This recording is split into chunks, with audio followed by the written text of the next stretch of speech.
नमस्कार दोस्तों, मैं ऋचा कुमारी आप लोग का स्वागत करती हूँ अपने चैनल सिनिस्टर सीक्रेट में।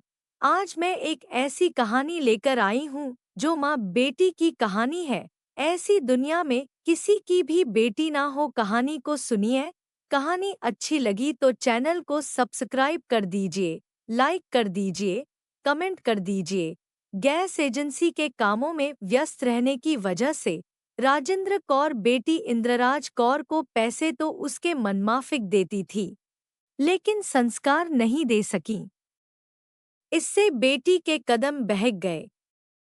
इसी दौरान ऐसा क्या हुआ कि इंद्रराज कौर अपनी ही मां का खून कर बैठी। दीदार सिंह औजला भारतीय सेना में थे और 1971 के भारत पाक युद्ध में देश के लिए लड़ते हुए शहीद हो गए थे। देश के लिए दी गई बहादुरी भरी शहादत के पुरस्कार स्वरूप केंद्र सरकार ने उनके परिवार को एक गैस एजेंसी अलॉट कर दी थी, जो इस समय अमृतसर शहर में दीदार गैस एजेंसी के नाम से जानी जाती है। इस गैस एजेंसी को वर्षों से दीदार सिंह की विधवा राजेंद्र कौर चला रही थी। राजेंद्र कौर की 2 संतानें थीं, एक बेटा और एक बेटी। बेटे का नाम तेजिंद्र सिंह, जबकि बेटी का इंद्रराज कौर उर्फ विक्की। उम्र में काफी बड़े हो चुके तेजिंद्र सिंह और इंद्रराज कौर दोनों ही अभी तक अविवाहित थे। दरअसल गैस एजेंसी के कामों में व्यस्त रहने की वजह से राजेंद्र कौर स्वयं और बच्चों पर ज्यादा ध्यान नहीं दे पाती थी। जब बच्चे माँ बाप के दिशा निर्देश और साये से महरूम रहते हैं तो उनमें कई खामियां पैदा हो जाती हैं। राजेंद्र कौर अपने बच्चों में बढ़ती विसंगतियों पर कोई खास ध्यान नहीं दे पाईं। समय रहते शादी न होने की वजह से राजेंद्र कौर की बेटी इंद्रराज कौर के चालचलन पर भी असर पड़ा। जिस्म की वासनाजन्य नैसर्गिक भूख के कारण इंद्रराज कौर के कदम बहकने लगे। इतना ही नहीं, अपनी मां के प्रति उसके तेवर भी बगावती होने लगे। दरअसल इंद्रराज के मन के किसी कोने में यह बात घर करने लगी थी कि अपने सुख और विलासिता के चलते उसकी मां को उसकी कोई चिंता नहीं है। यह बात इंद्रराज के मन का बहम था या सच्चाई, कहना मुश्किल है। लेकिन यह सच था कि इंद्रराज जन्म देने वाली मां से नफरत करने लगी थी। इस नफरत के पीछे उसकी हताशा थी। मां के रूप में राजेंद्र कौर अपने बच्चों पर ज्यादा ध्यान भले ही नहीं दे पाती थी, लेकिन उन्हें रुपए पैसों की कोई कमी नहीं होने देती थी। गैस एजेंसी से राजेंद्र कौर को मोटी आमदनी थी। रुपए पैसों की कोई कमी न होने की वजह से वह अपने दोनों बच्चों को खर्च करने के लिए खुलकर पैसे देती थी।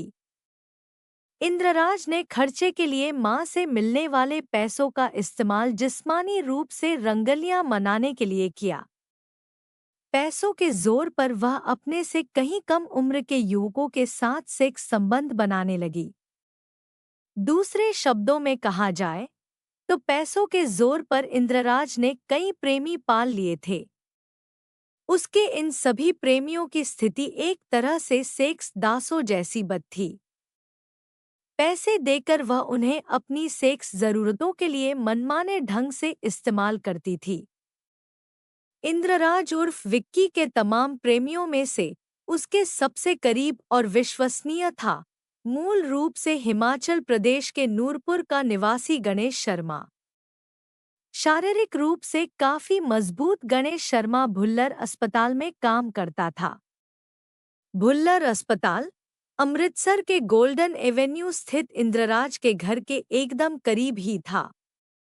गणेश का राजेंद्र कौर के घर में काफी आना जाना था।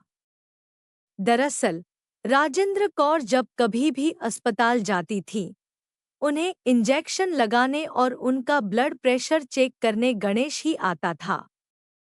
इंद्रराज का भाई तेजिंद्र सिंह घर के मामलों में ज्यादा ध्यान नहीं देता था।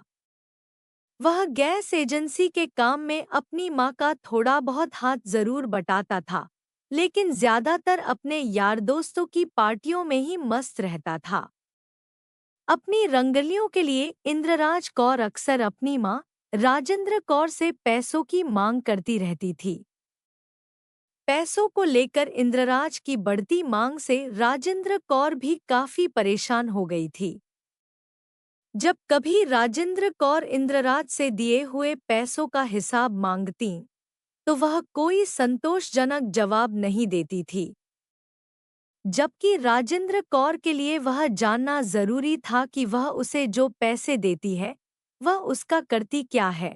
पैसों के इस्तेमाल को लेकर इंद्रराज के टालमटोल वाले रवैये से आखिर राजेंद्र कौर को शक होने लगा कि कहीं कुछ गड़बड़ तो नहीं है। उसे अचानक अपनी बेटी के चालचलन पर ही शक होने लगा था। एक रोज जब इंद्रराज ने राजेंद्र कौर से पैसे मांगे, तो उसने देने से इनकार करते हुए कहा, जब तक तुम यह नहीं बताओगी कि तुमने पहले पैसे कहाँ खर्च किए हैं, मैं तुम्हें एक फूटी कौड़ी भी नहीं दूंगी। राजेंद्र कौर के पैसे देने से इनकार करते ही इंद्रराज शेरनी की तरह बिफर पड़ी। मैं कोई दूध पीती बच्ची नहीं जो मुझसे इस तरह रुपए पैसे का हिसाब मांग रही हो। तुम बच्ची न सही, मगर मैं एक माँ हूँ। मेरे लिए कुछ बातों का जानना जरूरी है। पैसों का ज्यादा इस्तेमाल कई बार गलत रास्तों की तरफ भी ले जाता है। तुम्हारे कहने का मतलब कहीं यह तो नहीं मम्मी कि मैं गलत हो गई हूँ? इंद्रराज ने तीखे स्वर में पूछा। मैं एजेंसी के काम में बिजी जरूर रहती हूँ, लेकिन इसका मतलब यह नहीं है कि बाहर कहाँ क्या हो रहा है, इसकी मुझे कोई जानकारी नहीं है। राजेंद्र कौर की आवाज तल्ख थी। उसे डर सताने लगा कि पैसों के अभाव में उसके सभी प्रेमी उससे मुंह मोड़ लेंगे। बात उसकी बर्दाश्त के बाहर थी। हालांकि राजेंद्र कौर पैसे देना नहीं चाहती थी, लेकिन इंद्रराज लड़झगड़ कर उससे पैसे लेकर ही मानी। इंद्रराज ने झगड़ा करके माँ से पैसे ले जरूर लिए, लेकिन उसे इस बात का अच्छी तरह एहसास हो गया था कि भविष्य में उसे आसानी से पैसे नहीं मिलेंगे। एकाएक जन्म देने वाली माँ ही इंद्रराज को अपनी सबसे बड़ी दुश्मन नजर आने लगी, और वह अंदर ही अंदर उबलने लगी। यह उबाल इतना खतरनाक था कि वह कुछ भी कर सकती थी। धीरे धीरे इंद्रराज की अय्याशी की सारी कहानियां राजेंद्र कौर के सामने उजागर होने लगी। उसे पता लग गया कि इंद्रराज पैसे कहाँ और किन लोगों पर बर्बाद कर रही है। पछताने से कोई फायदा नहीं था। किसी भी समस्या का हल एकदम मुश्किल नहीं होता। थोड़ा सब्र से काम लेते हुए राजेंद्र कौर ने माँ की तरह बेटी को समझा बुझा कर सही रास्ते पर लाने की कोशिश की, लेकिन इसका कोई फायदा नहीं हुआ। जब माँ बेटी के रिश्ते में तनातनी और रस्साकशी चल रही थी, तभी पड़ोस के अस्पताल में काम करने वाला गणेश लगातार राजेंद्र कौर के घर में आता रहा, कभी उसका ब्लड प्रेशर चेक करने के बहाने, तो कभी इंजेक्शन लगाने के बहाने। हकीकत में राजेंद्र कौर असली धोखा गणेश के मामले में ही खा रही थी। वह इस बात से बेखबर थी कि गणेश इंद्रराज के कई प्रेमियों में से एक था। राजेंद्र कौर गणेश को बेटे की तरह मानती थी और उस पर बहुत भरोसा करती थी। उन्होंने उधर राजेंद्र कौर को भी लगने लगा था कि इंद्रराज सुधरने वाली नहीं है। अगर उसको मौका मिला तो वह उसकी सारी दौलत अपनी अय्याशी पर बर्बाद कर देगी। वह बीमार रहती थी, इसलिए इंद्रराज की हरकतों को देखते हुए वह भविष्य के बारे में भी काफी संजीदगी से सोचने लगी थी। भविष्य के बारे में संजीदगी से सोचते हुए लंबी कशमकश के बाद राजेंद्र कौर ने आखिर एक बड़ा फैसला कर लिया। यह फैसला था उनकी वसीयत का। अपनी वसीयत में राजेंद्र कौर ने एकाएक अपना सब कुछ अपने बेटे तेजिंद्र सिंह के नाम कर दिया। इस बात का पता जब इंद्रराज को लगा तो वह गुस्से से आग बबूला हो गई। वह गुस्से में माँ से भिड़ गई। मैं कभी सोच भी नहीं सकती थी कि एक माँ होकर भी तुम मेरे साथ ऐसी नाइंसाफी करोगी। मैंने जो भी किया है बिल्कुल ठीक किया है। मैंने यह सब दिन रात की मेहनत से बनाया है। मैं कभी भी यह बर्दाश्त नहीं करूंगी कि मेरे मरने के बाद तुम इसे अपनी अय्याशियों पर बर्बाद कर दो। वैसे भी तुम्हारी ओछी हरकतों से शहर में मेरी इतनी बदनामी हो रही है कि तुम्हें सजा देना मेरे लिए जरूरी हो गया था। राजेंद्र कौर ने कठोर लहजे में कहा। तुमने ठीक नहीं किया मम्मी, इसका अंजाम बहुत बुरा होगा। तिलमिलाई इंद्रराज ने एक तरह से माँ को धमकी दे डाली। राजेंद्र कौर बेटी के धमकी भरे लहजे में गंभीरता से न लेकर बोली, अगर तुम सही रास्ते पर आ जाओ और खुद को सुधार लो तो मैं वसीयत को बदल भी सकती हूँ। इस पर इंद्रराज और भड़क गई और आक्रामक तेवरों के साथ बोली, मुझे अपना हक खैरात के रूप में नहीं चाहिए मम्मी। माँ होकर भी तुमने मेरे साथ जो दुश्मनी की है उसे मैं कभी भी नहीं भूलूंगी। इसके बाद इंद्रराज पाँव पटकती हुई वहां से चली गई। उसके अंदर जैसे आग सी लगी हुई थी, ऐसी आग जिसमें इंसान रिश्ते नाते सब कुछ भूल जाता है। राजेंद्र कौर को इतना तो मालूम था कि उसकी बेटी बहुत बिगड़ चुकी है, मगर उन्हें यह इल्म नहीं था कि उनकी बिगड़ी हुई बेटी बदले की भावना से भरकर किस हद तक जा सकती है। बेटी को अपनी वसीयत से बेदखल कर अनजाने में ही राजेंद्र कौर ने अपनी मौत के वारंट पर हस्ताक्षर कर दिए थे। गुस्से से उबल रही इंद्रराज अपने मन में भयानक इरादा कर चुकी थी। अपने इसी इरादे को अंजाम तक पहुंचाने के लिए उसने गणेश को अपने पास बुलाया। अपने इरादे के बारे में प्रेमी को बताने से पहले उसने उसके सामने अपना जिस्म परोसा। जब गणेश इंद्रराज के जिस्म से खिलवाड़ कर रहा था तो इंद्रराज ने उसको अपने इरादे के बारे में बताया। इंद्रराज के इरादे जानकर गणेश हक्का बक्का रह गया। उसे जैसे अपने कानों पर विश्वास नहीं हो रहा था। नहीं, मैं ऐसा नहीं कर सकता, गणेश ने अपने सूखे अधरों पर जुबान फेरते हुए इनकार किया। तुम्हें यह सब करना ही होगा। मैं जानती हूँ तुम मुफ्त में कुछ भी नहीं करते, इसलिए मैं तुम्हें इस काम के एवज में 5 लाख रुपए दूंगी। रकम बड़ी थी। गणेश सोच में पड़ गया। लेकिन इस काम में खतरा बहुत है, गणेश ने कहा। तो इंद्रराज बोली, 5 लाख रुपए भी कम नहीं है। तुम बहुत गुस्से में हो। मैं कहता हूँ एक बार ठंडे दिमाग से सोचना, फिर मुझे बताना कि तुम कितना गलत सोच रही हो। गणेश ने कहा। तो वह बोली, मेरा दिमाग ठंडा ही है और मैं इस तरह खामोशी से एक ऐसी खौफनाक साजिश की नींव रखी गई जो इंसानी रिश्तों को शर्मसार करने वाली थी। साजिश तो रची जा चुकी थी, मगर फिर भी इंद्रराज के मन में कहीं यह डर था कि गणेश कहीं बीच में ही साथ न छोड़ जाए। इसी डर के चलते वह लगातार गणेश को अपने मादक जिस्म के आकर्षण में बांधे रखना चाहती थी। यही वजह थी कि 13 फरवरी को जब सभी खुले में आग जलाकर लोहड़ी का त्योहार मना रहे थे, इंद्रराज अपने प्रेमी के साथ घर के भीतर कामक्रीड़ाओं में लीन थी। इस बीच आखिर वह अवसर आ ही गया जिसके इंतजार में इंद्रराज कौर ने अपने प्रेमी के साथ मिलकर एक भयानक साजिश रची थी। लोहड़ी के बाद तेजिंद्र सिंह ने अपने दोस्तों के साथ हिल स्टेशन डलहौजी जाने का प्रोग्राम बनाया और वह कुछ दिनों के लिए वहां से चला गया।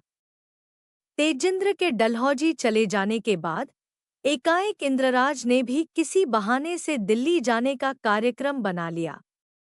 19 जनवरी को सुलहसफाई वाले माहौल में इंद्रराज राजेंद्र कौर को कहकर दिल्ली के लिए रवाना हो गई। अब राजेंद्र कौर अपने बड़े से घर में अकेली थी। 20 जनवरी को राजेंद्र कौर ने हमेशा की तरह गैस एजेंसी के सारे कामकाज निपटाए और गोल्डन एवेन्यू स्थित अपने घर आ गई। 21 जनवरी की सुबह 9 बजे के करीब गैस एजेंसी का एक कर्मचारी एजेंसी के दफ्तर की चाबियां लेने राजेंद्र कौर के घर में पहुंचा तो घर का दरवाजा खुला मिला। दरवाजा खुला मिलने से कुछ सशंकित और हैरान परेशान होते हुए वह कर्मचारी अंदर दाखिल हुआ तो उसे घर की ऊपरी मंजिल पर स्थित राजेंद्र कौर के बेडरूम में लहूलुहान अवस्था में उनका शव दिखाई दिया। शव के आसपास भी बहुत सारा खून बिखरा नजर आ रहा था।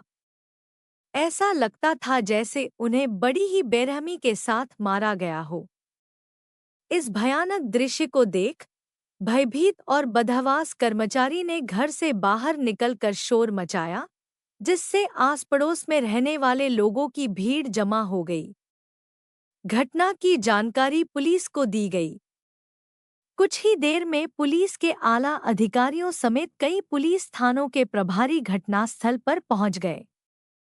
प्रारंभिक जांच में पुलिस को मामला लूट और हत्या का लगा, लेकिन जैसे ही जांच कुछ आगे बढ़ी तो पुलिस को अपना यह विचार बदलना पड़ा। दरअसल घर की हर चीज अपनी जगह सही सलामत थी और वहां से कुछ भी नहीं लूटा गया था, लेकिन घर में जैसे जगह-जगह खून बिखरा था, उसे देखकर लग रहा था कि राजेंद्र कौर ने हत्यारे के साथ काफी संघर्ष किया था। हत्यारा घर के अंदर दाखिल हुआ, यह भी एक अहम सवाल था। सबसे पहली संभावना यह थी कि हत्यारा राजेंद्र कौर की जान पहचान वाला ही कोई रहा होगा, जिस वजह से उन्होंने खुद ही घर का दरवाजा खोलकर उसे अंदर बुलाया होगा। लेकिन जब घटनास्थल की बारीकी से जांच की गई, तो पुलिस की यह संभावना भी खारिज हो गई। मगर पुलिस के दिमाग में इस बात का शक जरूर बना रहा कि हत्यारा कोई घर का भेदी और जान पहचान वाला ही हो सकता है।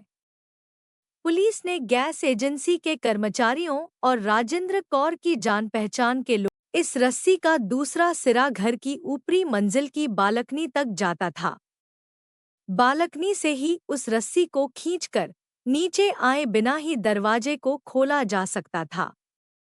मगर लॉक के साथ बंधी उसी रस्सी को दरवाजे के ऊपर बने लोहे के बने जंगले में हाथ डालकर खींचकर बाहर से भी खोला जा सकता था।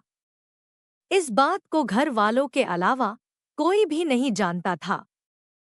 इन्हीं बातों से पुलिस ने अनुमान लगाया कि यह कांड करने वाला कोई राजेंद्र कौर का खास व्यक्ति ही रहा होगा। राजेंद्र कौर ने एक कुत्ता भी पाल रखा था। किसी पड़ोसी ने हत्या वाली रात को उसके भौंकने की आवाज भी नहीं सुनी थी। इससे भी पुलिस को शक हुआ कि हत्यारा राजेंद्र कौर की जान पहचान वाला कोई ऐसा व्यक्ति ही है जिसका उनके यहाँ आना जाना हो। तभी तो उसके घर में घुसने पर कुत्ता नहीं भौंका। राजेंद्र कौर की लाश का मुआयना करने से साफ पता चल रहा था कि हत्यारे ने उनके सिर पर किसी भारी चीज से इतनी जोर से वार किया था कि उनका सिर फट गया था। राजेंद्र कौर की हत्या की खबर लगते ही उनकी बेटी इंद्रराज कौर दिल्ली से और बेटा तेजिंद्र सिंह डलहौजी से अमृतसर पहुंच गए। जिन हालात में हत्या हुई थी उसके मद्देनजर वो दोनों भी पुलिस के शक के दायरे से बाहर नहीं थे। पुलिस ने शक के आधार पर कुछ लोगों को हिरासत में लेकर पूछताछ की, लेकिन उनसे हत्यारों का पता नहीं लग सका। तब पुलिस ने अपने मुखबिरों से मृतक राजेंद्र कौर के करीबी लोगों के बारे में जरूरी जानकारी हासिल की।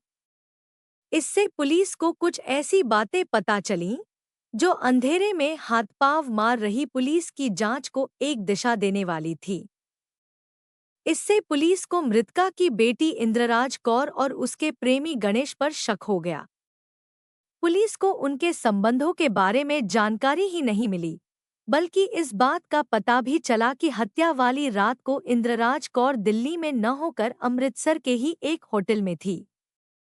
यह जानकारी पुलिस को चौंकाने वाली थी कि हत्या वाली रात को इंद्रराज अमृतसर शहर में मौजूद थी, जबकि वह खुद को दिल्ली में होने की बात कह रही थी।